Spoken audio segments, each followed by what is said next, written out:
Please talk to us. Me?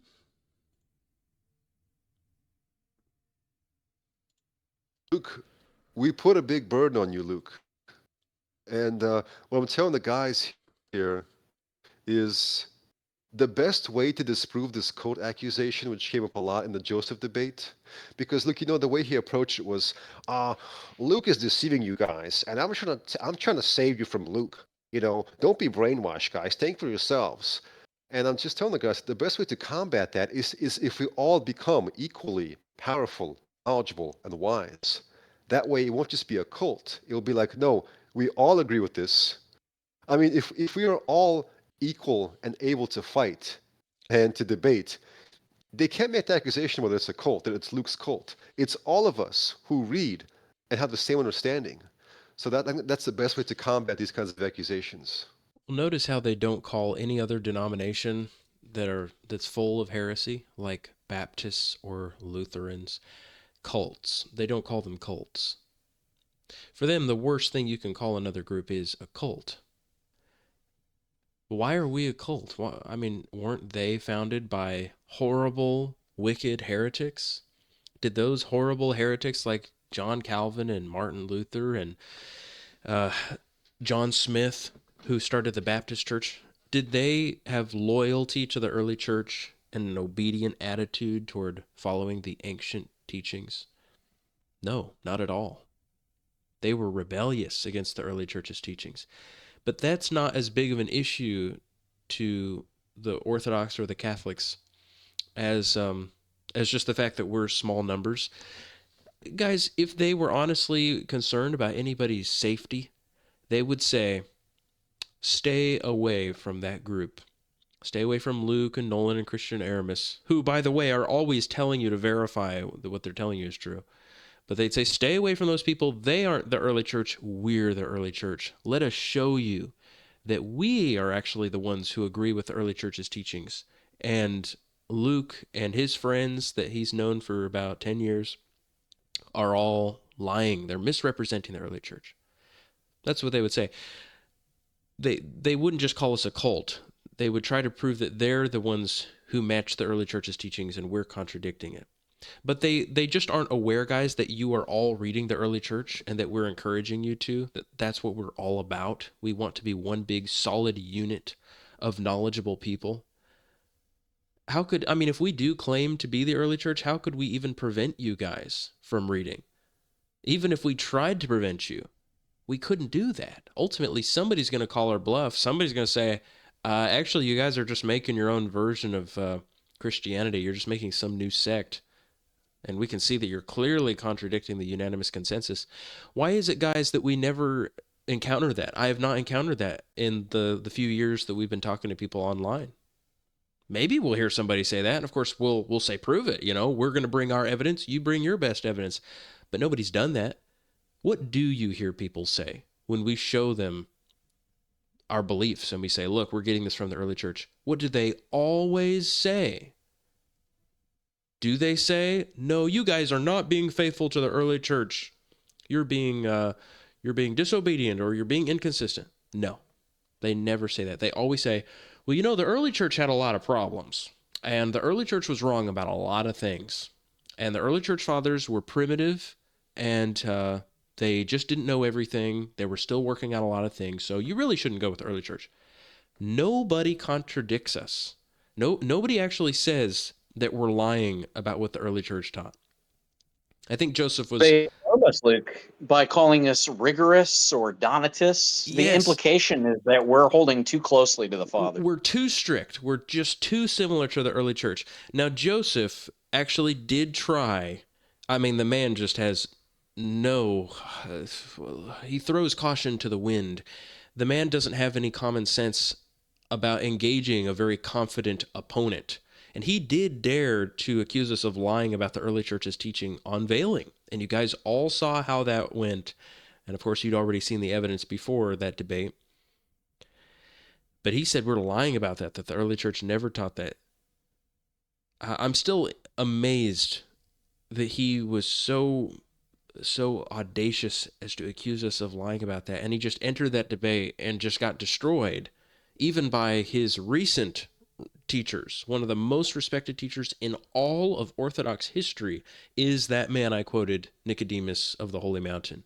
And he was so strict about veiling, he said women who don't veil are causing the damnation of other people.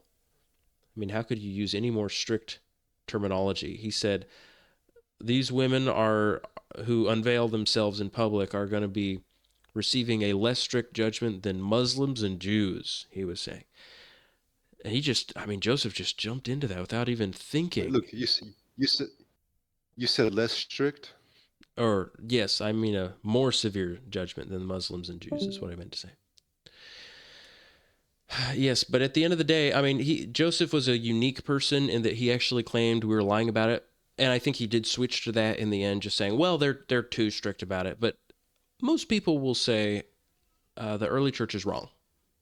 Just cut and dry. Early church is wrong about the things that they unanimously taught. Luke, our brother Christian made a very good point when he said that a lot of times when people say that you're a member of a cult, what they really mean is you just take your faith too seriously. Like, yeah, we're all kind of cultural Christians here, but like, adultery, I mean, come on. I mean, you gotta give people a few chances. I mean, you just take your faith too seriously. Like fasting on Wednesdays and Fridays, I mean, that's cult behavior, obviously. I mean, who does it anymore? We're in America, we're in the 21st century. Yeah, let me show you something you guys may not know about. I wonder if I could Google this. Have you guys ever heard of the term the cult of the Theotokos, or the cult of the Virgin Mary? Have you guys ever heard that phrase, the cult? This isn't a phrase that Protestants use. It's a phrase that actually the Orthodox and the Catholics use. Let's see. I pulled up Wikipedia. Let me share screens. Let me see if I can get some cult references. But they are using it in the more traditional, a more traditional sense. Like here, Pope John Paul VII, a notable promoter of the cult of the Virgin. So they'll use phrases like that. They just mean special devotion to Mary. That's what they mean. They'll call that the cult of, the cult of Mary. But they If would. you look up, Luke, the common translations of the Edict of Milan, Mm-hmm.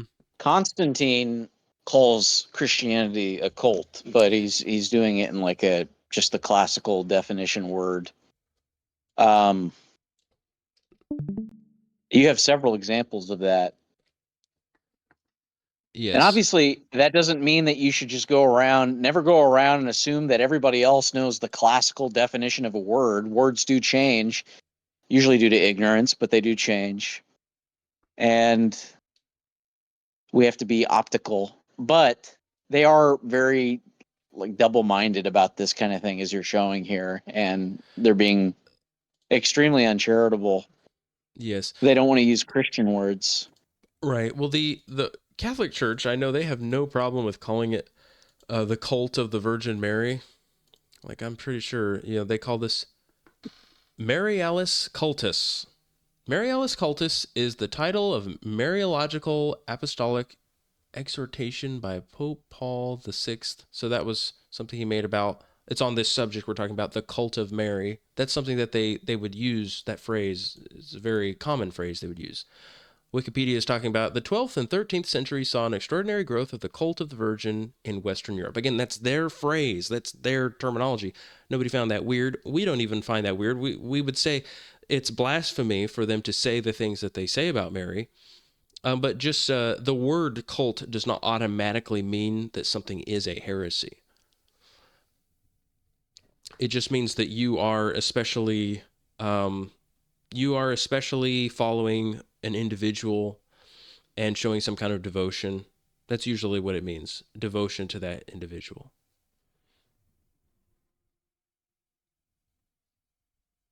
And to add to the point that Nolan made about like how words change and how we're going to be optical, an example of that is like using words like, we're philosophers or we're Gnostics. Obviously, you want to be careful using those words around newcomers or any outsiders, because if you tell them, "Well, I'm a Gnostic," they'll say, "Wait a minute, you're agnostic, or like you believe in some the Gnostics like back then." Like Clement of Alexandria will say we're Gnostics, but he means something very different, guys, from being like a follower of Simon Magus.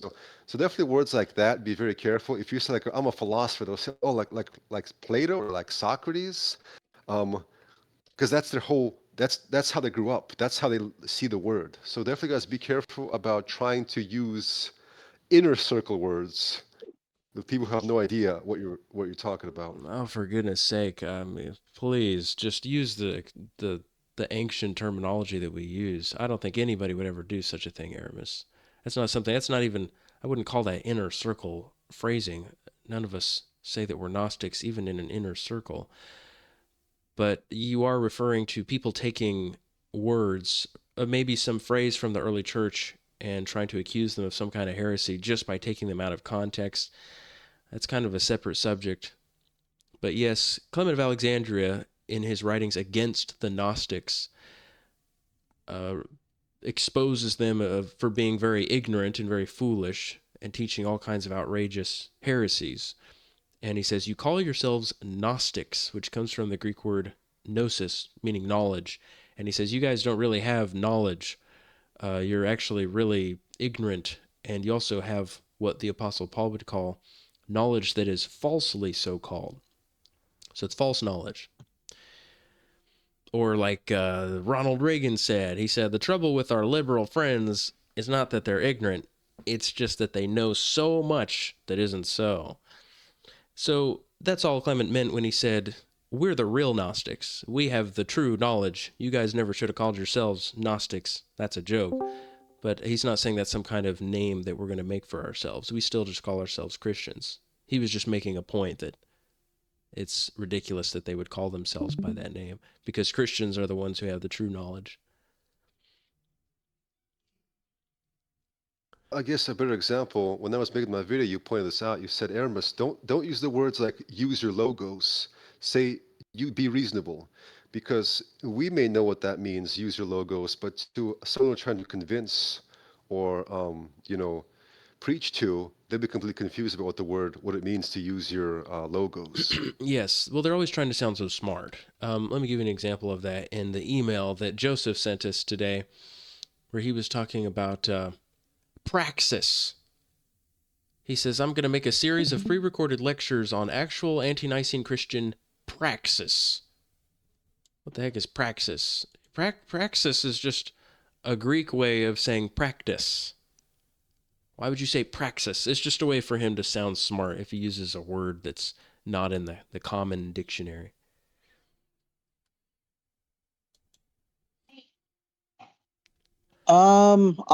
I disagree with you, Luke, on logos. Just logos, though. I disagree on I that. know why you're I going to say think it. it's good to Let use me the word make logos. your point for you. I already know what you're going to say. Nolan is Okay, going to do it. say Go he's ahead. going to say this doesn't apply to logos because the word logos does not have a direct English equivalent. It is a very deep and complex word, and so because there is That's going to no be one of my arguments. Yes. yeah, Yeah. since there is no direct English equivalent, then yeah, you should just familiarize your audience with a word like this found in Scripture that does require a little bit of explanation, but once you understand it, you see this is a word that deserves to be used singularly and not just be replaced with Yes. some simpler English word. That's what I think. Yes.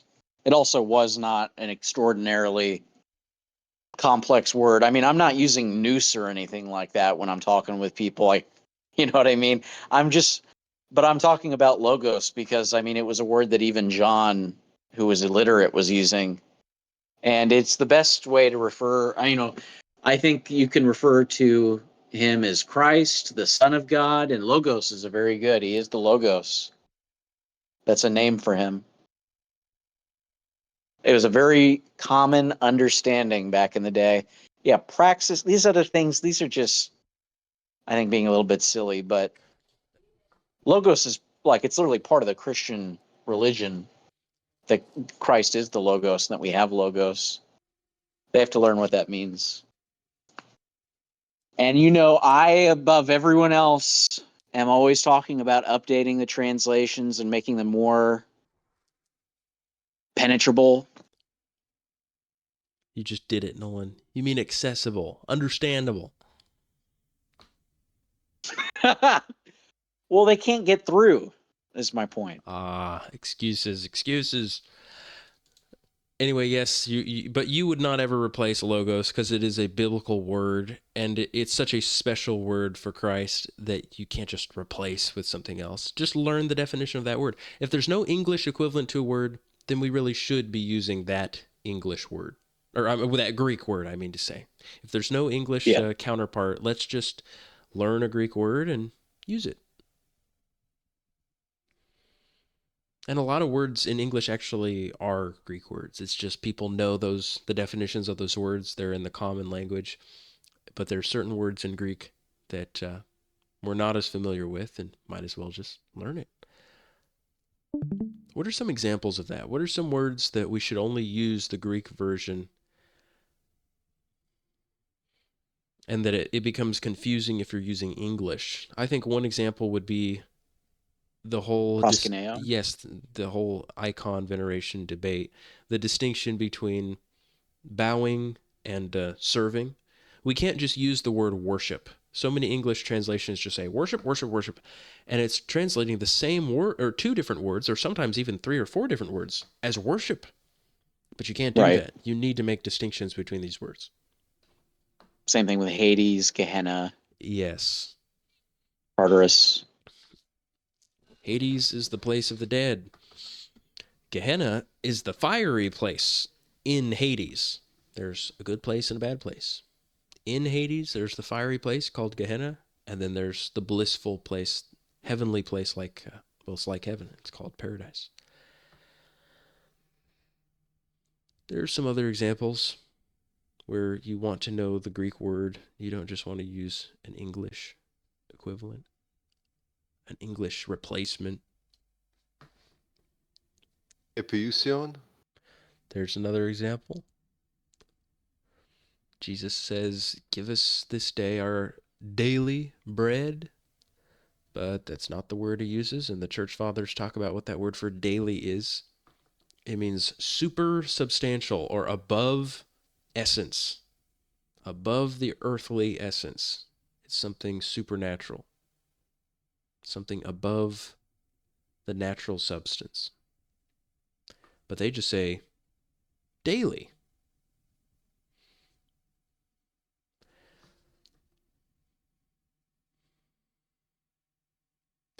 Isn't that awful? We just got to know what hill to die on when we hear people accuse us of, oh, you're in a cult. I mean, the biggest thing is just, do people care? Are people able to push past that and use logic, realize, oh, this person is making an attack that really is not a Christian kind of attack? The Christian form of attack would be your teachings contradict the early church. It wouldn't be just throwing out a word and saying you're all discredited because of this word, cult. Christians are not intimidated by something like that. We are intimidated by being accused of contradicting the early church's teachings and having some new version of Christianity. That's what we're afraid of. That's the only accusation that we are scared of. I'm not scared when I hear cult. I'm sure there's some people that would be part of a fellowship like ours, and they might hear somebody say cult, and that's scary to them. They're like, cult, cult. But you just have to be reminded of where you're getting these teachings. Traditionally, a cult in modern times, in using the world's definition of what they understand to be a cult, is usually headed by some man who claims he received a special revelation directly from God. God appeared in a dream or something, or gave him some vision, and he was told what the doctrines of the faith are. He received some prophecy or something directly from God, and so he becomes God's spokesperson. He becomes his mouthpiece. Nothing like that has ever happened to us. We don't claim any of that. We don't claim any miraculous powers or anything. That's also very common in modern cults, so-called. Well, look at the example of well, what were they? They were trying to liken you to like David Koresh. That's David just so Koresh, wicked. That's so total disgusting. piece of. I mean, Oh, I know. I could use such and harsh language. I could sit there and defend myself and just say, like, how dare you say such a thing? I mean, You know nothing about us. How can you call yourself a priest and be so reckless with your accusations? Don't you know? I mean, I feel sorry for you, Joseph. Don't you know you're going to answer for that? That you would not just say, I remind you of David Koresh or something. You just start calling me David Koresh in the call, just repeatedly. I mean, I feel sorry for you. I know how ridiculous that is. Probably a lot of people in the audience don't even know what you're saying, but I understand the gravity of what you're saying.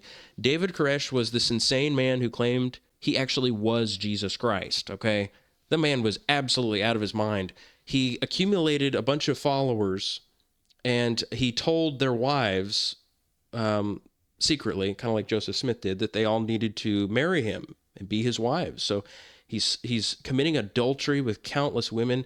He was already part of this compound of somebody who came before him, but he kind of took it over. And so he's in this compound, and lots of families are there with their kids. He's sleeping with the mothers, with the wives of all these other families, and they're stockpiling weapons.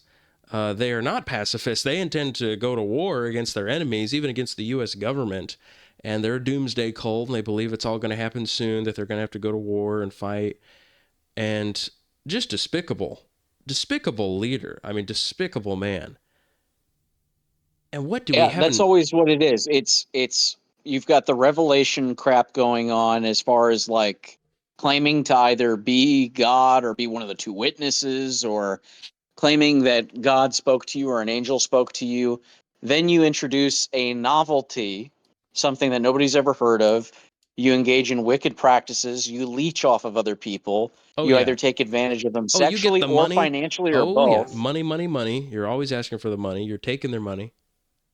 And then, like you said, they're always obsessed with the freaking end of the world crap. When do we ever talk about that? I always talk against it. I don't care about that It's stuff. I like once exhausts me. I wouldn't even, that's why I don't even want to talk about it. It's so ridiculous. It's so evil. Yeah.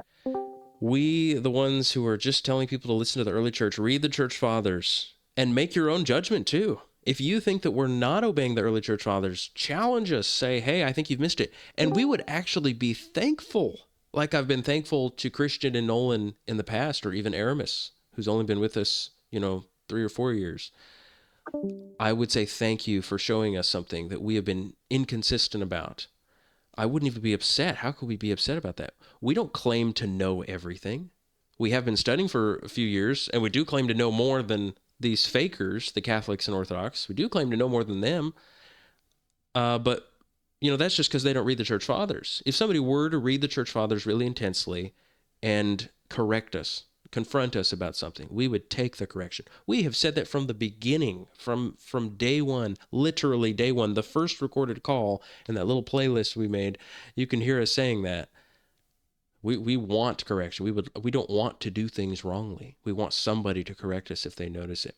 If Joseph were any kind of righteous man, any kind of father, as he requires to be called, he wants to be called father. If he had a fatherly attitude and any concern for our salvation and for the people that we're leading astray, then he would say something like, Luke, your philosophy is perfect. Good job for reading the church fathers. I'm so proud of you guys that you have all decided not to become part of some heretical Protestant sect. You're not with the Catholics. You're not even with those world Orthodox who have abandoned the ancient teachings and the ancient calendar, especially. He would say, good job. You've got the right philosophy. You're doing it. You're willing to go against this whole world and be faithful to the early church. Right on. But I think you've misunderstood some things. I think you've twisted some things that the early church said, and I'm going to show you.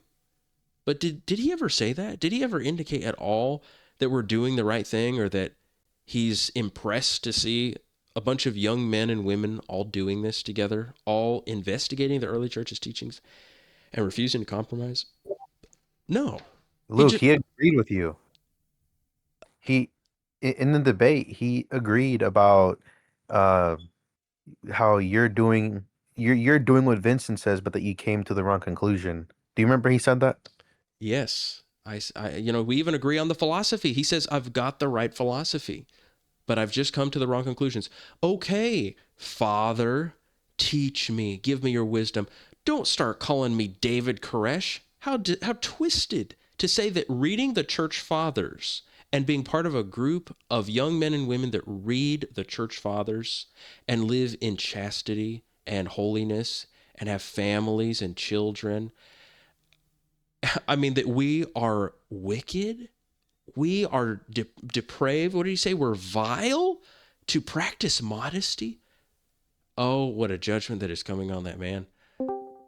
I don't even feel like I'm the one under attack. He is attacking himself, just viciously attacking himself and piling up accusations against himself that will be read back on Judgment Day. He accuses himself. So I don't feel attacked. It's so absurd to say such a thing to people. We're very impressive. If you guys don't have moms and dads to tell you how impressive you are, I'll tell you, because my mom and dad won't say it to me. I won't say it to myself.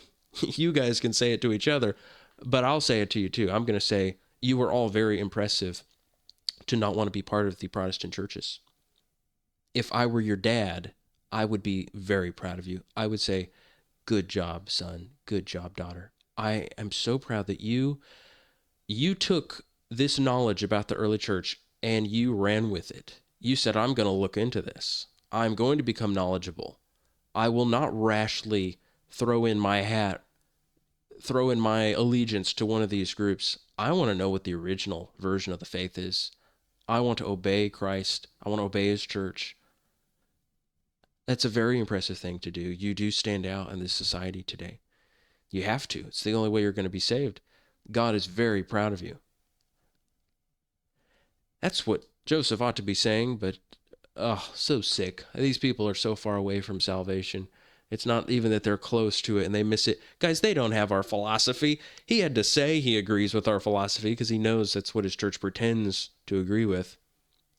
But he does not agree that whatever came first is true. He believes whatever his church teaches now is true. And if his church contradicts everything that was ever taught in history, that's fine. Because his allegiance is to what his church teaches now. We affirm the Vincentian canon without practicing it or living by it. Yes, I love it when they say the Vincentian canon. It drives me crazy. Can't you just say, I agree with Vincent of Lerins? I agree with Vincent. What is this Vincentian canon? Whatever. They always It invent their wasn't own even a little... canon. It's not a canon, is it? It's just a book. It's some statements in a book, but they're calling it a canon. Whatever. Everything must become complicated. They're always trying to make things complicated and make you feel dumb if you don't know what they're talking about. What it is, Luke, it's not just to make you feel dumb.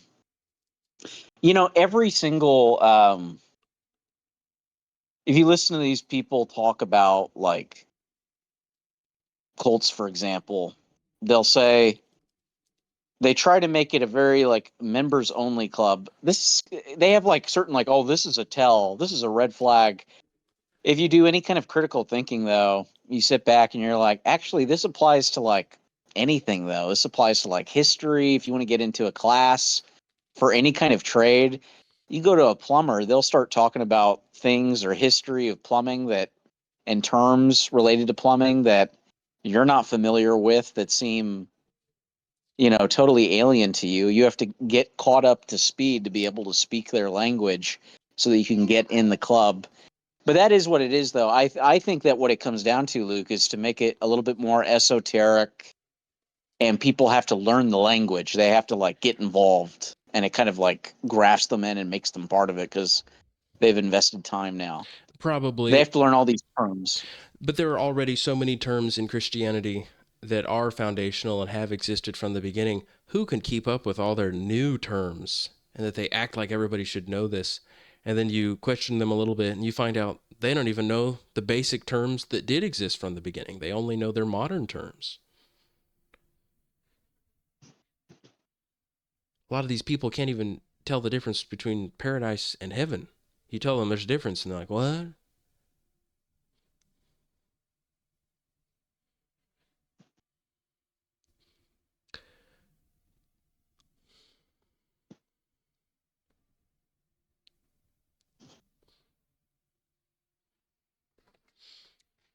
Chad asks, who baptized you and how were you baptized?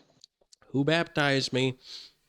Now, don't answer it. I'm not We're gonna. not going to. I I'm don't think not it's gonna worth it. answer. But Oh, it's so stupid. Mr. Donatist over He's here. a Donatist. He's a Donatist. See, and again, nobody in this call probably. Well, a lot of people don't even know what we're talking about with the Donatist stuff, but they just love to throw around these terms and things. Here's my answer, Chad. If you're listening, this is recorded. Here, Chad, you want my answer about who baptized me? Here's my answer.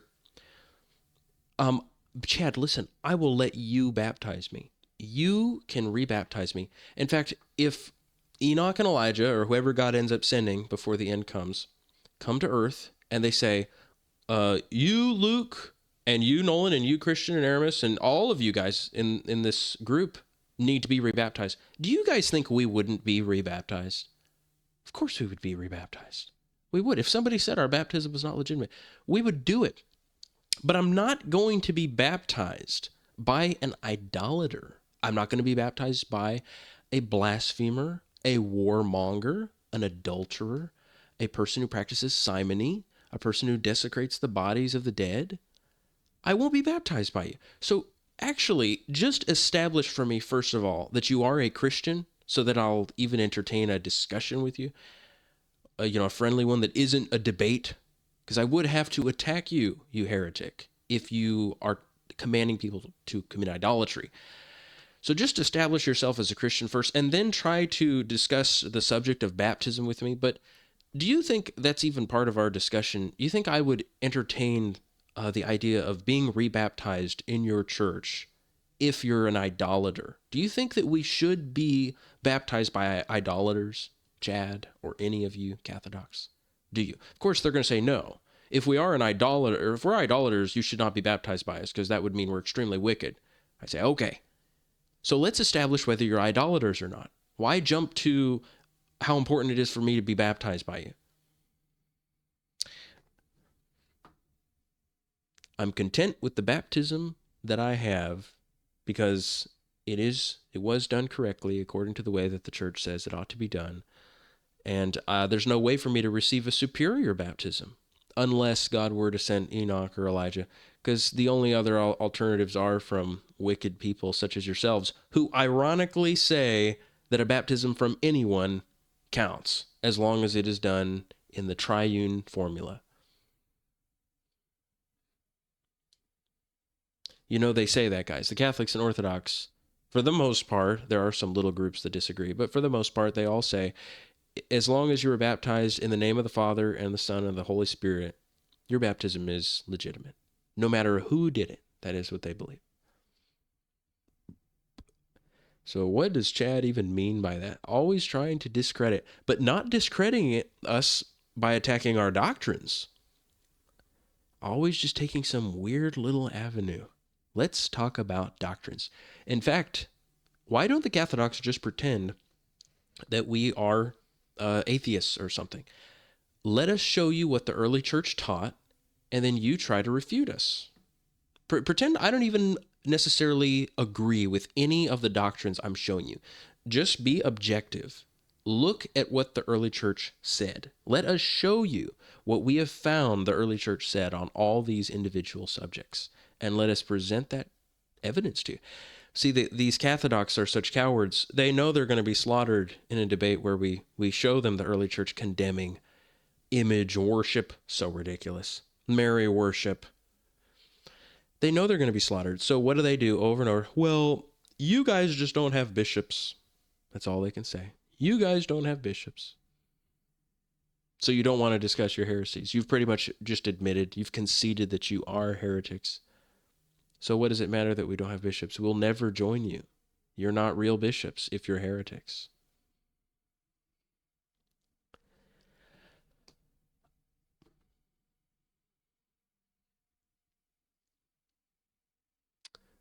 Let's just go doctrine by doctrine. What does the early church say about baptism? What does the early church say about the sacraments? What does it say about faith and works? About the Trinity? About marriage? About how to worship God properly? How does God want to be worshiped? Does he require that we bow down to images? Does he require that we burn incense to him? Let's discuss these individual topics and collect all the writings of the fathers that we have and see if they don't agree. Oh, they do agree. Well, let's see if what they say is the same as what you say. That's all we want to do in a debate with these people.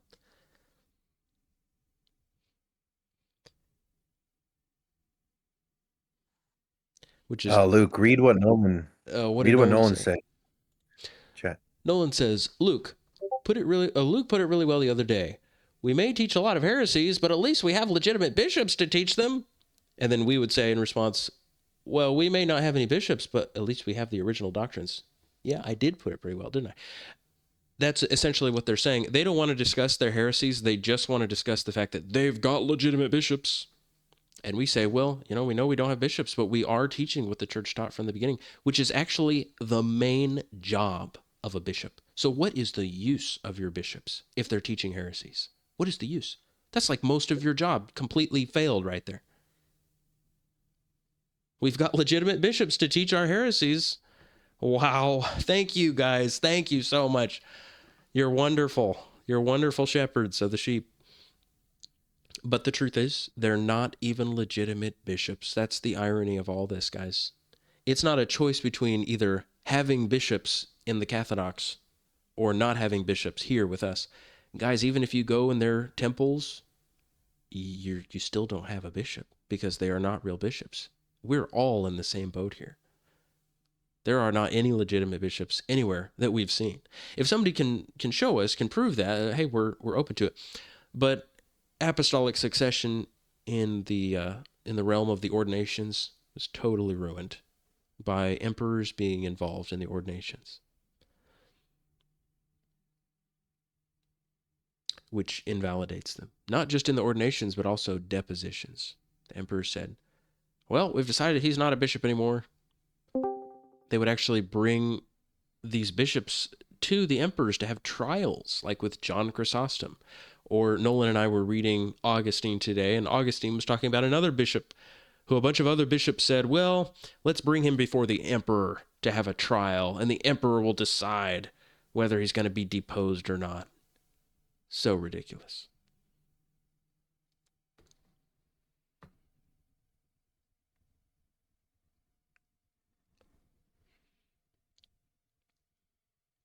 Yes, so true. Nolan is drawing a contrast between the Jews and the Cathodox. This isn't just some little similarity that we notice just because we're so smart. Guys, it's glaring.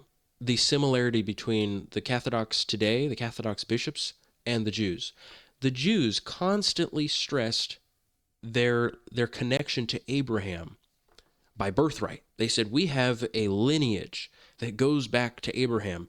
And they put all their trust in that lineage. They said, we are sons of Abraham. We are sons. We are related to him biologically. Therefore, we are the true leaders of the church. We are God's chosen people. And what do the Cathodox today say? Who cares about all of our heresies? Who cares about all the new false traditions we've created? Look, we have a connection to the early church. We have this succession that goes all the way back there. It's all about the succession, but not the actual teachings, not preserving the religion itself, but just saying, well, we have a succession that one guy ordained the next guy, and then that guy ordained the next guy, and that guy ordained the next guy. Forget about what they're actually teaching. We have a succession, which in reality, they don't even really have a succession of ordinations like that. We can prove that was interrupted numerous times by emperors, completely overriding all the bishops and saying, well, we've made our decision. This guy's not the bishop. Or saying, we override this decision. The guy is the bishop. Lay your hands on him and ordain him. They would say, well, the emperor did say lay your hands on him. So if the bishops ordain him, then that means it's legitimate. But so many problems even with that. Even when the bishops would lay hands on somebody and ordain them, like they did of the bishop of Constantinople named Nectarius. After they laid hands on him and ordained him, they still said, we don't think our own ordination that we just performed was legitimate because it broke all the rules of the church. The emperor should not be allowed to interfere like this and command us to do this of a man who was not even baptized. They said, we don't think his ordination is legitimate, and they performed it themselves. Again, the killer point, though, the one that strikes at the root of the tree rather than the branches, is just to say, guys, even if the Cathodox did have legitimate ordinations, even if they did, because they're heretics, we cannot submit to them. Because they command us to sin against God, we can never be part of their churches. That's what it all goes back to.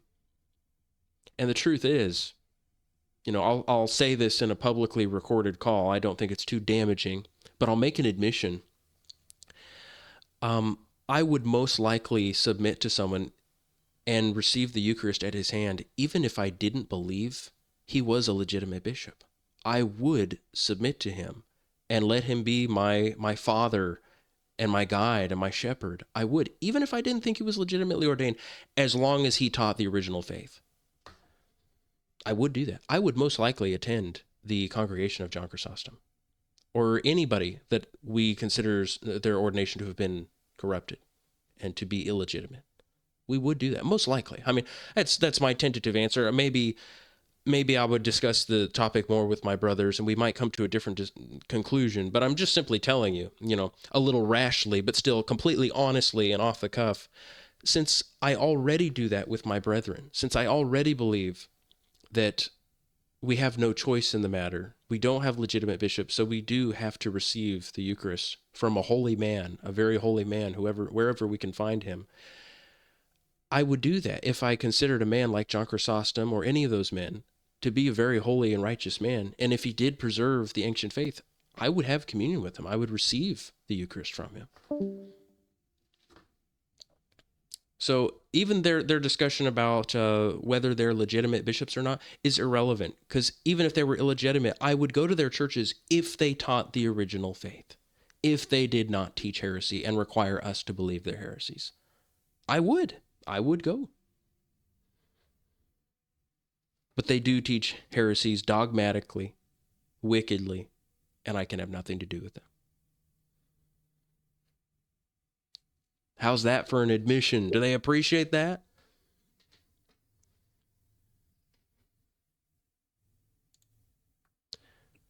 And of course, you mean the Cathodox teach heresy, so you can't join them. Yes. Right at the I very cannot end. join the Okay. Cathodox. I can't even join them where they are.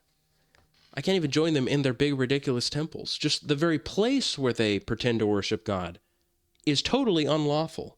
It's already breaking a commandment. God got rid of temples. He said no more temples.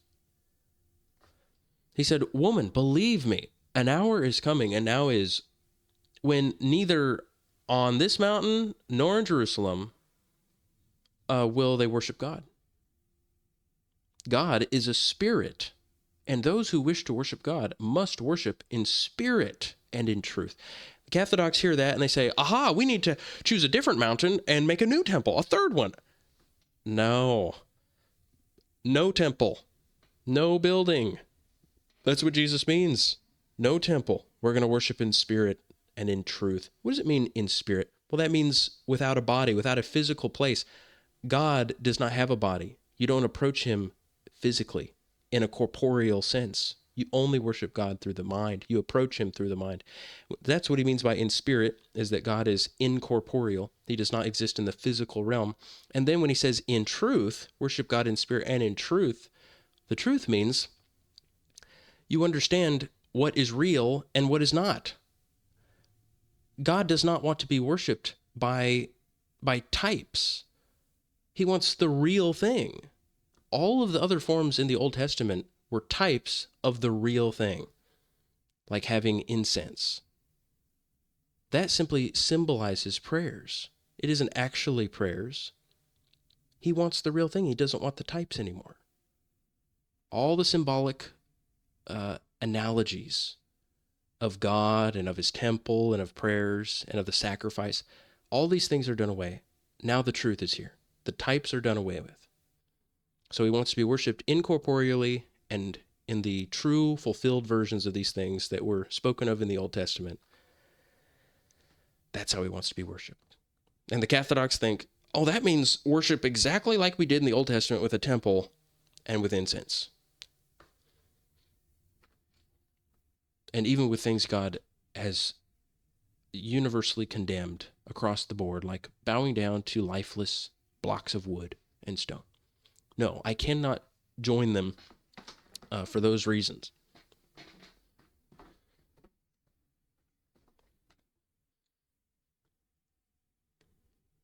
They're the worst.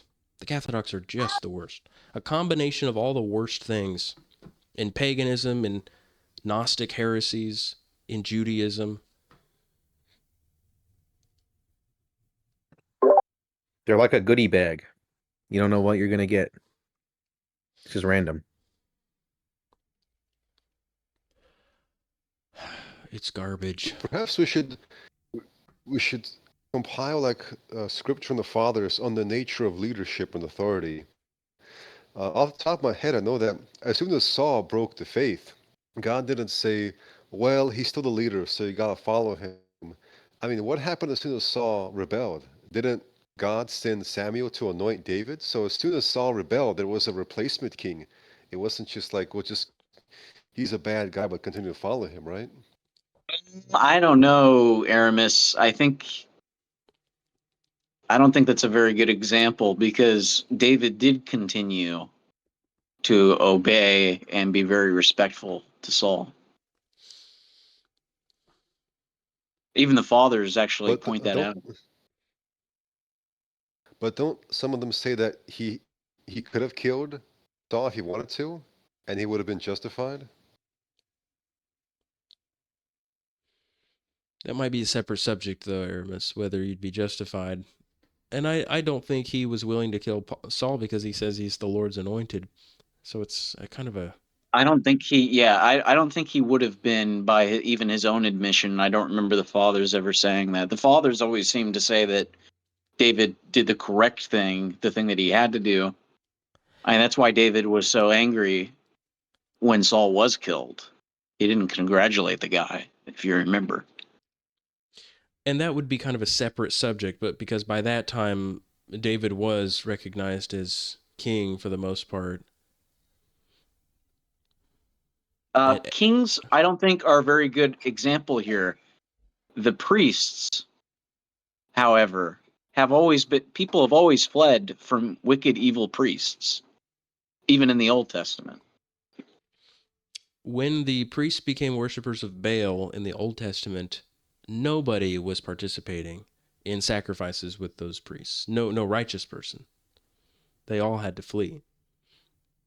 And we stress again to you guys that the priests of Baal, the ones worshiping Baal in the Old Testament, symbolize these priests that we're dealing with now.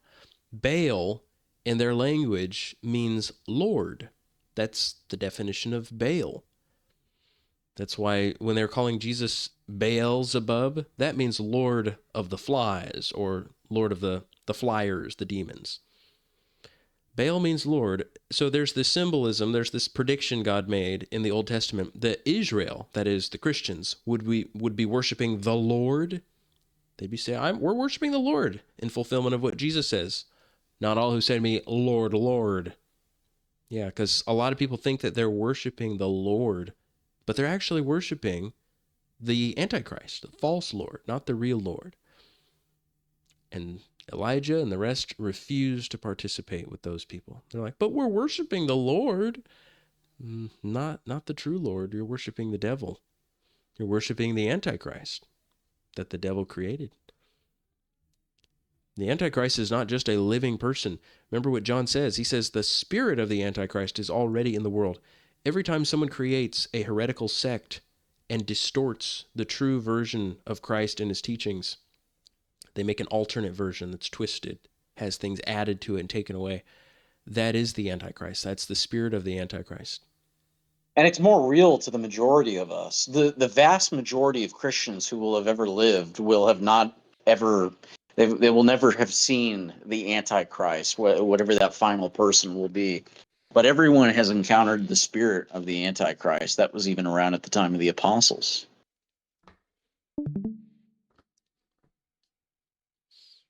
So for as much, again, going back to the doomsday thing, for as much as people are, oh, we think the Antichrist is coming, we think this guy might be this Austrian over here. I say Forget about that. When he arrives, he arrives. He'll be a terrible person. But you should be worried about the spirit of the Antichrist that is already everywhere. That is something that you'll encounter in this lifetime. I don't know if you'll encounter the actual Antichrist in this lifetime, but you will encounter the spirit of the Antichrist, absolutely. When I was a kid and I would read the Apostle John saying that, when he says the Antichrist is already in the world, I kind of felt like, I remember I was more immature in the faith, but I felt like, I kind of feel sorry for John the apostle, because he's saying this and he doesn't realize 2,000 years are going to go by and the Antichrist still won't even be here. John is getting kind of ahead of himself here, saying he's already in the world, because a lot of time's going to go by before that happens. I just have learned so much since then, and I know that no, the Antichrist was absolutely in the world at that time because of the heretical sects, and it is just as real to have millions of people believing in a false version of Christ as it is for them to be worshiping a living, breathing person who claims to be Christ.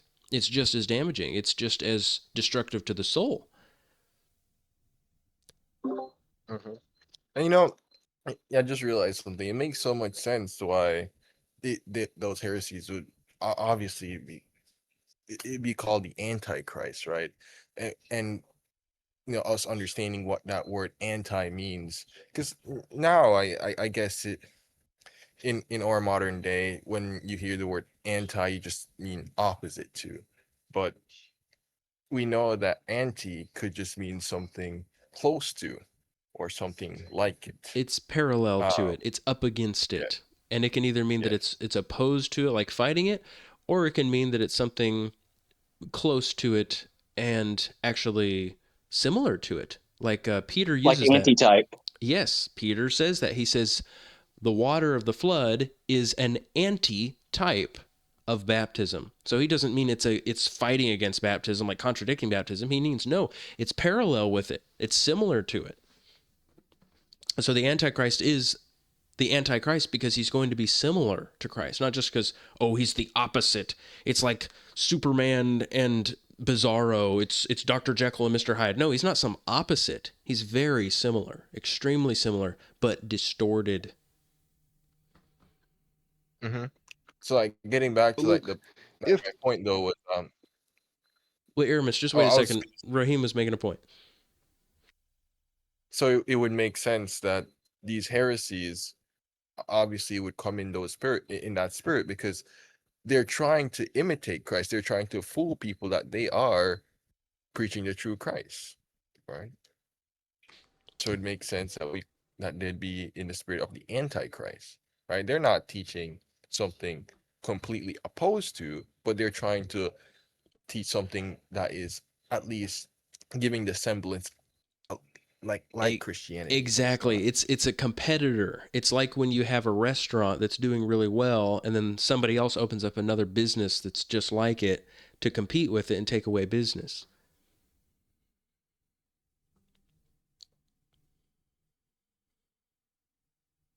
What were you going to say, Aramis? yeah, uh, to add to what Raheem was saying, I'm just reminded of something that Nathan said. He said that if somebody was pure evil, they would be very easily detected. Because unless you're the most horrible Satanist atheist, you're going to reject pure evil. Like if somebody was like antichrist in the foolish childish way of thinking, like he's going to be the opposite of what Christ was. He'll be very obvious, and he'll be rejected by most of humanity, because most of humanity is not completely evil. But if he is similar to Christ and he says lots of good things, then it'll be more difficult to detect. Like it's like when politicians or evil people say who support all the evil things, they'll say, look, we're just trying to empower humanity and empower women and advance technology so that every person can be empowered and intelligent. It doesn't sound evil. It's not like the complete opposite of good. There's like good concepts baked in there, but it's obviously evil and it leads to evil.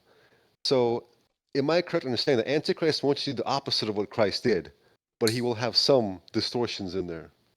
He'll say, these are all the things God wants you to do for him. Now do all of that for me.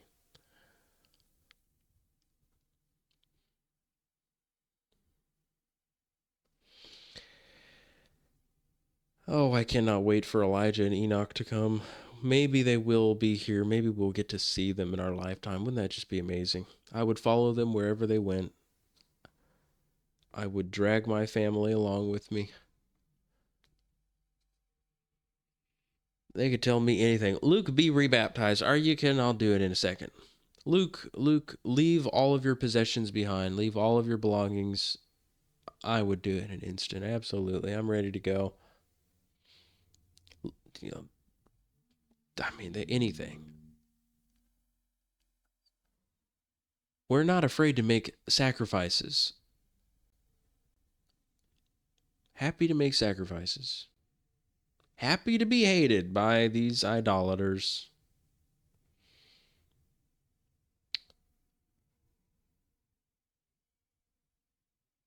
Happy to debate them. Happy to confront them.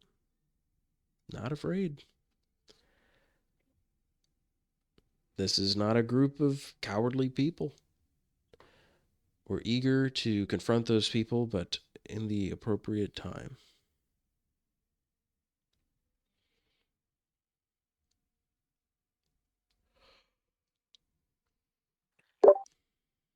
I hope this isn't off topic, Luke, but what else did Joseph say in that email?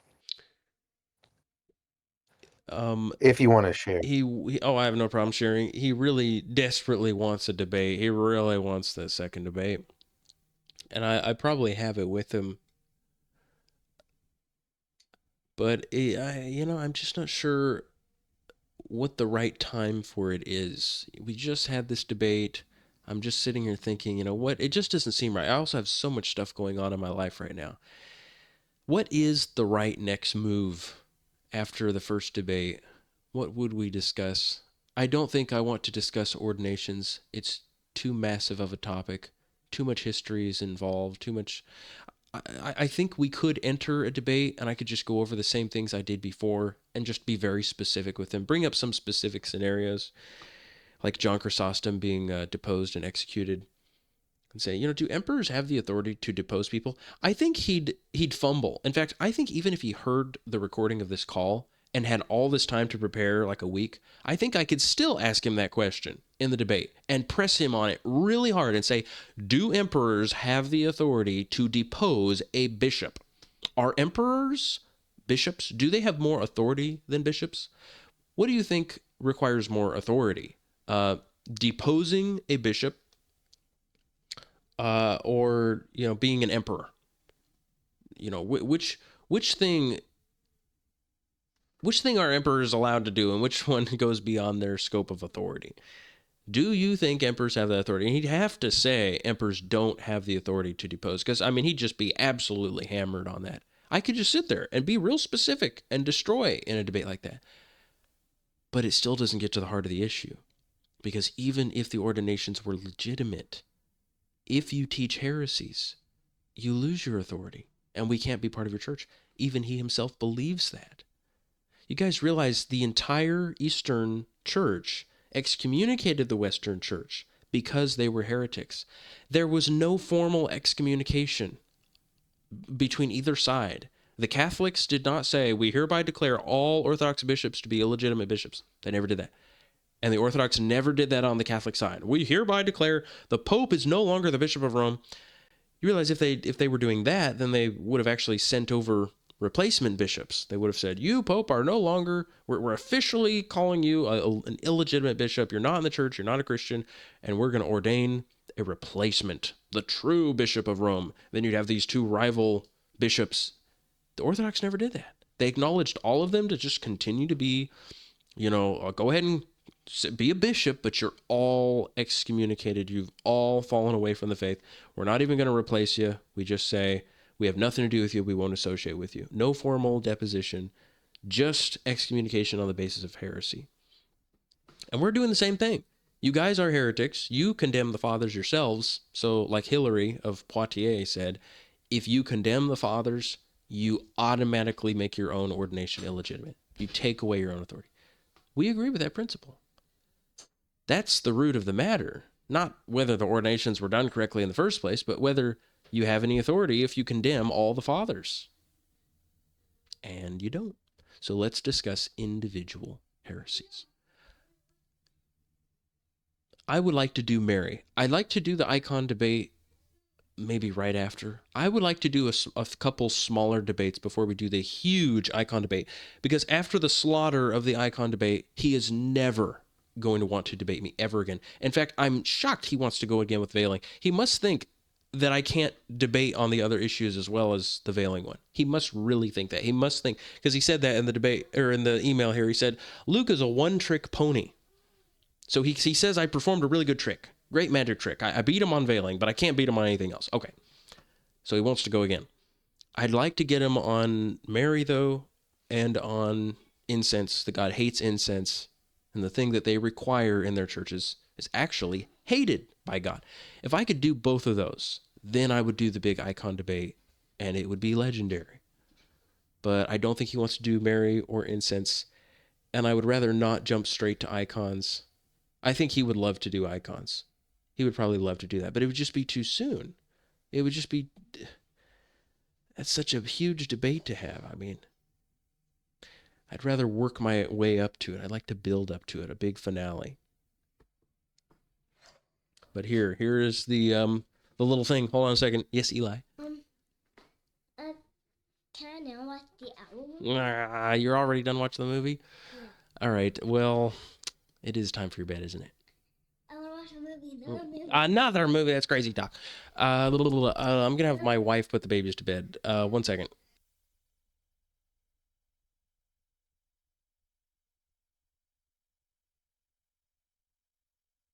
I'll put them to bed after I read this email real quick. Here is Joseph. Here's his email. Final offer. Luke, I see you have re-edited your veiling views. Constant revision seems to be a fixture of these Ante-Nicene groupings. What in the world is he talking about? When have we changed our veiling views? He's off his rocker. He says, I am going, based on whether Glenn is available, to give you one last offer. The alternative is that I will begin a series of pre-recorded lectures on actual Ante-Nicene Christian praxis that will simply deconstruct the beliefs of your and other Ante-Nicene sect claimants on my own time. Why play whack-a-mole with yours when we can just deal with other groups all at once? So here's my offer. What does he mean, other groups? If he knows about these other groups, he needs to give us their contact information. He says, since you clearly can't handle a debate on just apostolic succession, allegedly because you need 10 more rabbit holes, which unsurprisingly sounds like your typical debate strategy anyway, I'm willing to offer you an open-ended debate with one simple rule. By the way, what does he mean I go on rabbit trails? He was the one going on rabbit trails. I don't want to be like that in a debate where I'm like, no, you. But truly, everything he accuses us of, he is guilty of it. He was the one changing the subject to, well, other things during that debate. I was happy to stay on topic. He says, I'm willing to offer you an open-ended debate with one simple rule, 5-minute speech limits with a 15-minute opening. I would hope you understand the Bible's position, as well as the unanimous position of the early and later church fathers on unguarded, incessant speech. So he wants 5-minute speech intervals. I mean, that'd probably be fine. I could do that. And he says, because whatever being inspired you to hijack my Saturday, a day for the sake of my family and devotion to prayer, I intentionally kept free, which in my own pride I overlooked. We can do this Tuesday, November 5/18. What does that mean? Someone decipher that for me.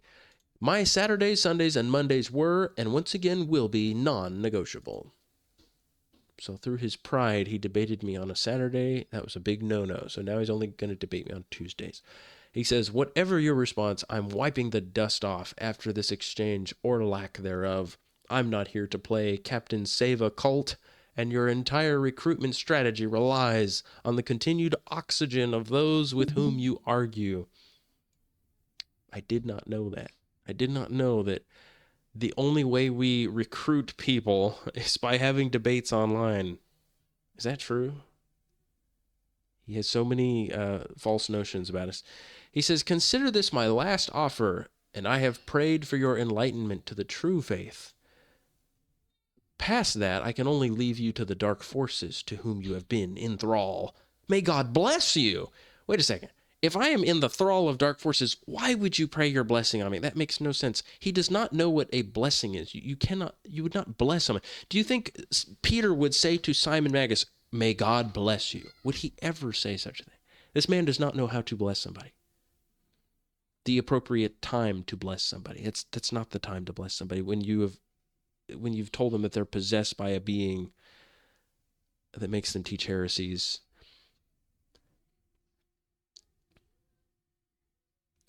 Unhinged. Yeah, this is the opposite of how you should. This is the opposite of how anyone righteous should speak or behave. This is like somebody full of themselves, loves to hear themselves speak, and just like is giggling to themselves as they're typing. How can I sound as clever and witty and eloquent as possible?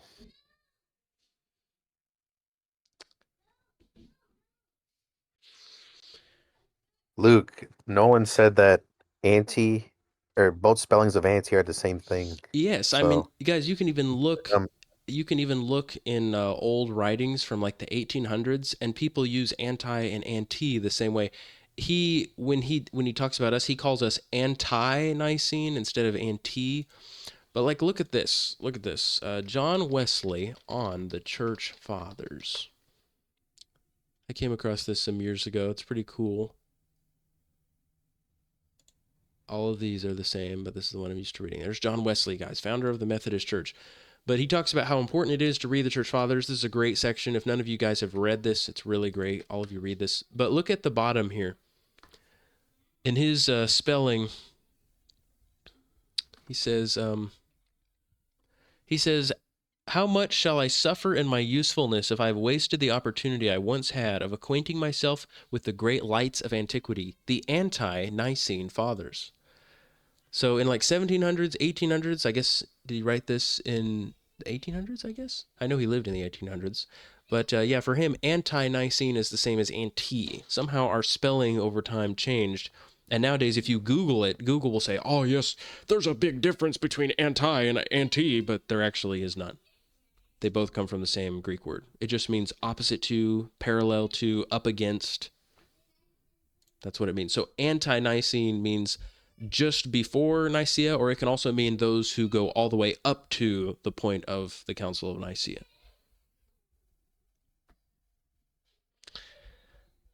Yeah, yeah. We're also not anti-Nicene Christians. We're just Christians. I didn't live before the time of Nicaea. It'd be like calling me a 17th century American. Some people would call you that, though. They'd say, you are a 1950s conservative American. 1950s? I don't think so. You know, in the 1950s, I think they were still saying like, oh, women and children, they should be seen, not heard. I think I'd freak the 1950s people out a little bit, even the staunchest conservative of the 1950s, because I'd tell them, you say they can be seen and not heard. I say they can't be heard and they can't be seen. Whoa. That puts you back a few centuries, Nolan. Maybe a couple. But no, we are not Not very Christian. many then. We're not specific to a certain period. We just believe the church was at its purest before Nicaea. Even then, we would still agree, even when Vincent of Lérins points out that we should be going with the majority opinion, we would admit that it is possible for one church father or two church fathers to say something in contradiction to others. We would say it's possible, not saying they do, but we're saying even if that happened, we would say we go with the majority. We go with the consensus of the fathers. We don't pick one or two against all the rest. That's the principle.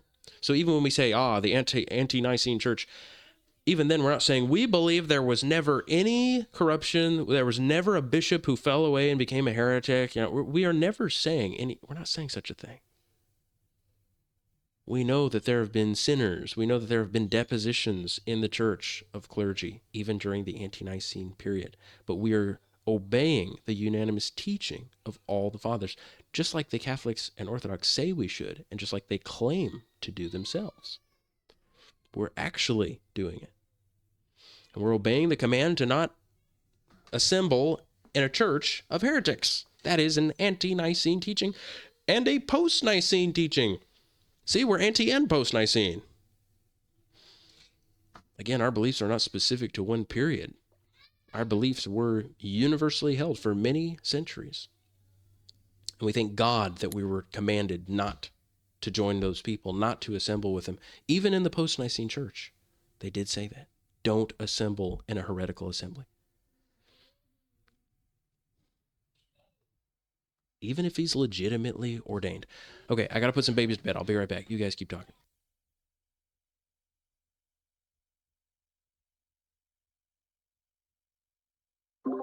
I guess they shoot themselves in the foot when they say there's no salvation outside the church, because they aren't there because they're outside the church.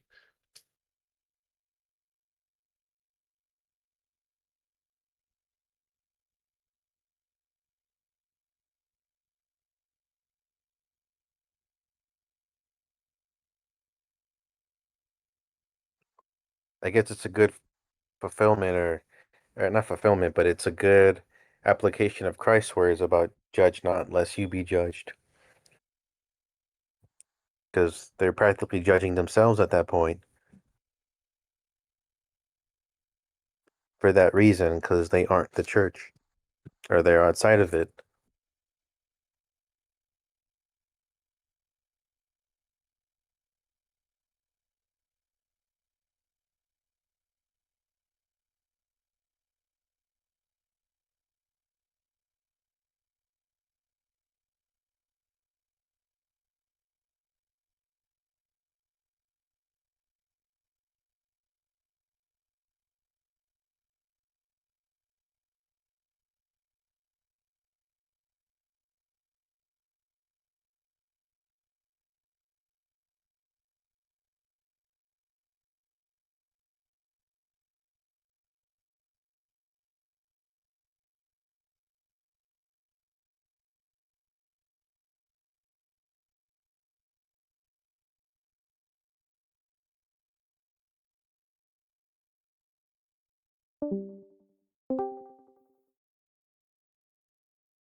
I'm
back. Is nobody talking?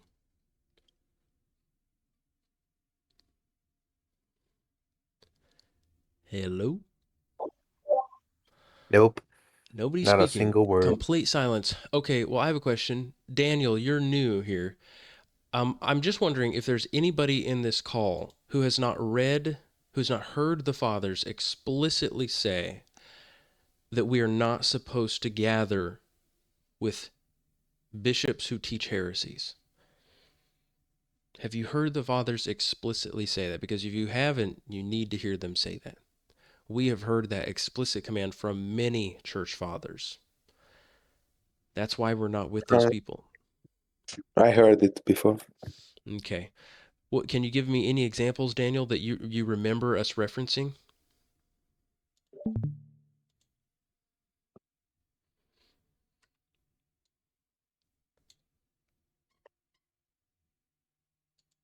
Can you remember any I church don't fathers know. that said it? I cannot. Something like what does light has to do with darkness? I don't know who was Yes. explaining that. Well, letter 67 by Cyprian, this is a tiny section from his whole letter 67, but Cyprian makes that very, very, very clear. If you know some bishop is practicing sin, you know it, you can see it, and if he teaches heresies, you have to flee from that man. You get far away from him. And some Catholics and Orthodox think that Cyprian is just he's overly strict about it. But then you can go and see Athanasius saying the same thing.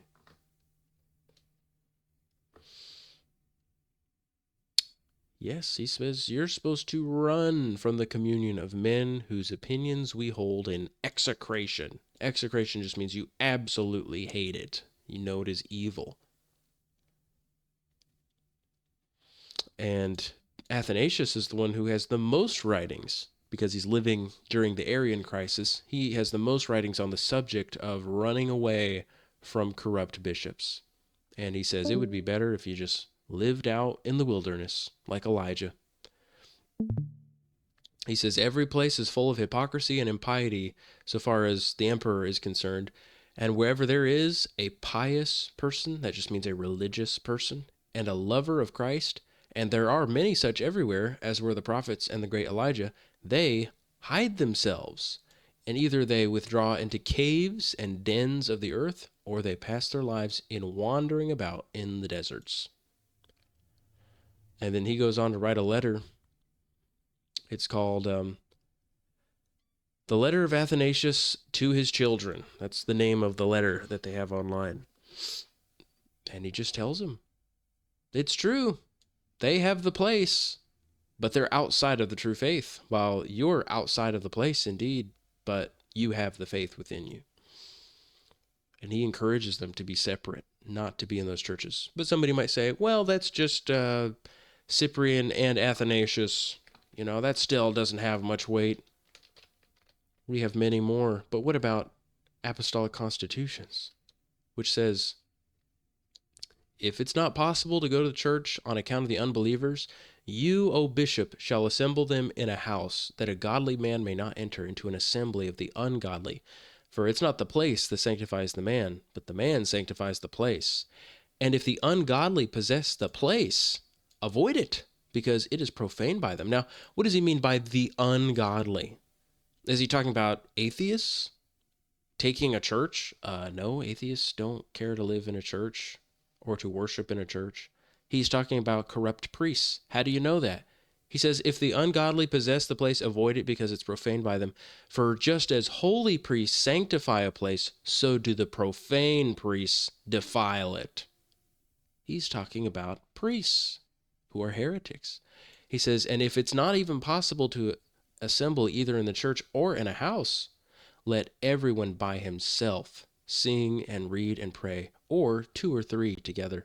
For where 2 or 3 are gathered together in my name, there I am in the midst of them. That is the Apostolic Constitutions. Book 8, which was written after Nicaea, they say. This is post-Nicene church, and it's most likely referencing the Arian crisis, that during the Arian crisis, Christians had to separate from the existing churches. They could not be assembling in those churches. That's 3 witnesses, extremely famous, well-respected, revered church fathers, Cyprian, Athanasius, and Apostolic Constitutions. But we have even more saying the same thing.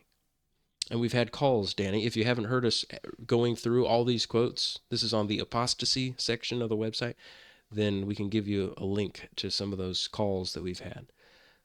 But this is the early church's doctrine, even the post-Nicene church's doctrine, that if a bishop, if a priest is teaching heresies, we don't gather with that man. We must separate. We must either go out in the deserts or in our houses, but we can't assemble with him. And the Catholics and Orthodox will say, well, then you don't have the sacraments. They'll just say that over and over again. Well, do you think, I'm talking to the Cathodox here, do you think that kind of retort would work on the early Christians? Do you think you could say that to them? Do you think that they were, the ones who wrote the Apostolic Constitutions were ignorant of the fact that they would not have a bishop with them if they lived out in the desert or just assembled in houses? Of course they knew that, but they're still telling you to do it. So there must still be salvation. And you only have 2 options. Either by assembling in the houses and in the deserts, you have just decided you're not going to have the sacraments anymore. And you create this new religion that says, we just don't need baptism or the Eucharist. That's one option. Or you are still celebrating the Eucharist. You are still performing the sacraments, but without a bishop. Those are your 2 options. Those are our options. We have to choose between the 2. But there is no 2 options about separating ourselves. We have to separate ourselves. So will you just forget all the sacraments and say, I can't do any sacraments? You can try that. We highly recommend you don't do that, though. We highly recommend you do be baptized and that you celebrate the Eucharist in fear, and that you try to develop the discipline of a priest so that you don't profane the Eucharist when you offer it. And what do you know? The church fathers talk about this very subject. We know that the laity offering the Eucharist is only allowed in extreme circumstances, very extraordinary circumstances where you simply have no righteous bishops around. That was a fairly rare thing for a long time, but it became more common after the Arian crisis. That's our situation now. I know I was saying you have a choice, but you really don't have a choice. If you're following the church's teaching, first of all, you separate from heretics. Second of all, you must have the sacraments, and you must have them apart from the priests. And let them make fun of you and attack you all day long and say, how dare you have the sacraments without a priest? Well, I have no choice. The early church does say in emergencies, you have to. And the emergencies they're talking about are either when your righteous bishop dies or when your righteous bishop actually turns into a heretic and you cannot meet with him in the church anymore. But we can't just stop having the sacraments.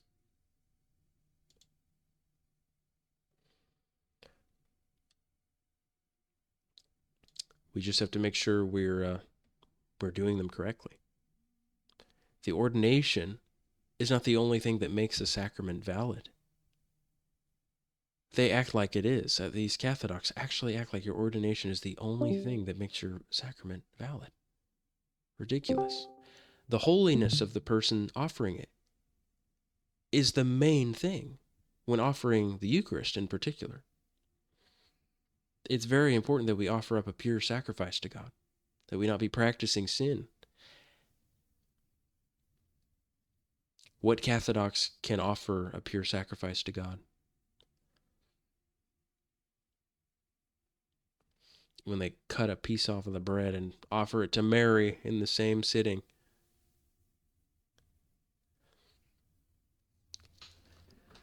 But they do far worse things than that. This is the conclusion we've come to. It is based on the early church's teaching. We see no other options. If anybody has a suggestion of a different option, anybody who joins us, anybody who comes to us, tell us. Tell us the other option.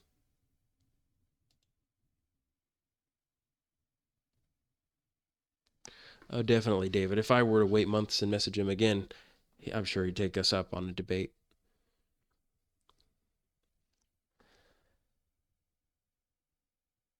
And if he didn't, others would. I'm pretty sure if Nolan and I were just to release a bunch of videos on any topic, the Cathodox would take notice of it and immediately start reaching out to us and offer to debate. I don't think this is our last chance at being able to debate people. We intend to do that. We intend to show that the Cathodox are not capable of defending their position against anyone who strictly follows the church's teaching.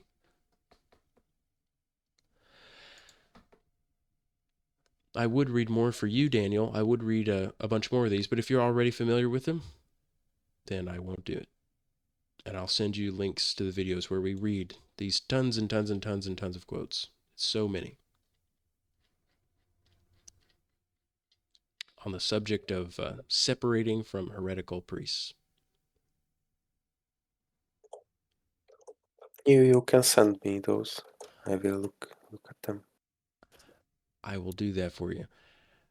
And I think I'm going to go to bed now. Can I ask something? Yes, go ahead. Was there a call about the passage in Didache where it says that you should elect for yourself bishops, choose for yourself bishops? Yes, we've talked about that, but the Protestants will take that too far, and they'll take it to mean that just anybody can ordain a bishop. But that's definitely not what it's saying. There is still a necessity that other bishops would lay hands on a man that the people had elected. And when they lay hands on that man, that's when he's ordained as a bishop. The people simply choose someone. They say, we have found someone among us who is very wise. Usually he would be an old man. They would say he has a great reputation. He was faithful to his wife. He raised godly children. And he's an expert in the scriptures and in all the doctrines of the faith. And all the people would give a good report about that man. And when the bishops heard it, then they would lay hands on him and ordain him as a bishop to replace the old bishop who had died. But they would only do that with the unanimous vote of the congregation. This also is And then they something. would examine him as well. And then they would what? They would examine him. Oh, yes, they would examine him themselves. This process of electing the bishop is found in Hippolytus's apostolic tradition and also in the apostolic constitutions and also in Cyprian's letters, especially that letter 67, where he talks about the whole ordination process and how it's supposed to, it has to resemble the one in the Old Testament when they were electing a high priest, that he would be elected in front of all the people. It wouldn't be a private election. It has to be in front of the whole congregation so that the congregation can bring an accusation against him if he's guilty of doing something bad. Because they did not want to elect somebody who had some scandal or some offense against somebody in the past that ruined his reputation. So I assume that's what you're asking then, Daniel, is do we have the authority to elect bishops? But no, if we knew of other bishops, then we could all elect one, but then those bishops would have to lay hands on him and ordain him. That makes sense. Thank you. Yes. If we were really rebellious and foolishly desperate, then we would do something like that. We'd say, we can just have our own bishops. Let's just ordain somebody. But we're not going to do that. We're being honest about it. We don't have that authority. We're in a different kind of situation. You know, guys, when the priests in the Old Testament became worshipers of Baal and Ashtaroth and all the other Canaanite gods, the separate group of Israelites that refused to go along with those things did not create rival priests.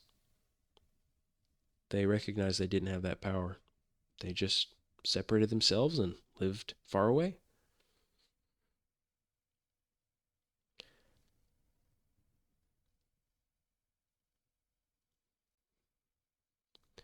And we do that in a spiritual sense. We refuse to assemble with those people.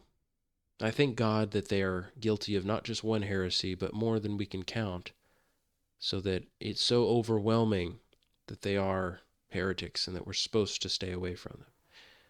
If it were just one or two things, it would be harder. We would say, maybe we can reform that one thing. Let's stay with them. Let's infiltrate and try to change their minds about it. But it's too many things. We can't change their minds about it. There is no reforming that church, either the Catholics or the Orthodox. When they become a multi-billion-dollar corporation, when a single bishop himself can have a net worth of like $10 billion, like Bishop Kirill of Moscow, there's no change in that church. There is absolutely no reforming it. Sad situation, but we know what our orders are. We are listening to the fathers when they tell us, don't assemble with them. So we will have the sacraments, and may God have mercy on us. I'm going to bed. I'll talk to you guys later.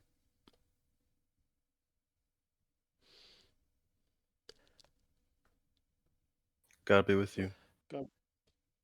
God be with you Good guys night, too. Luke. Good night, everybody. Farewell.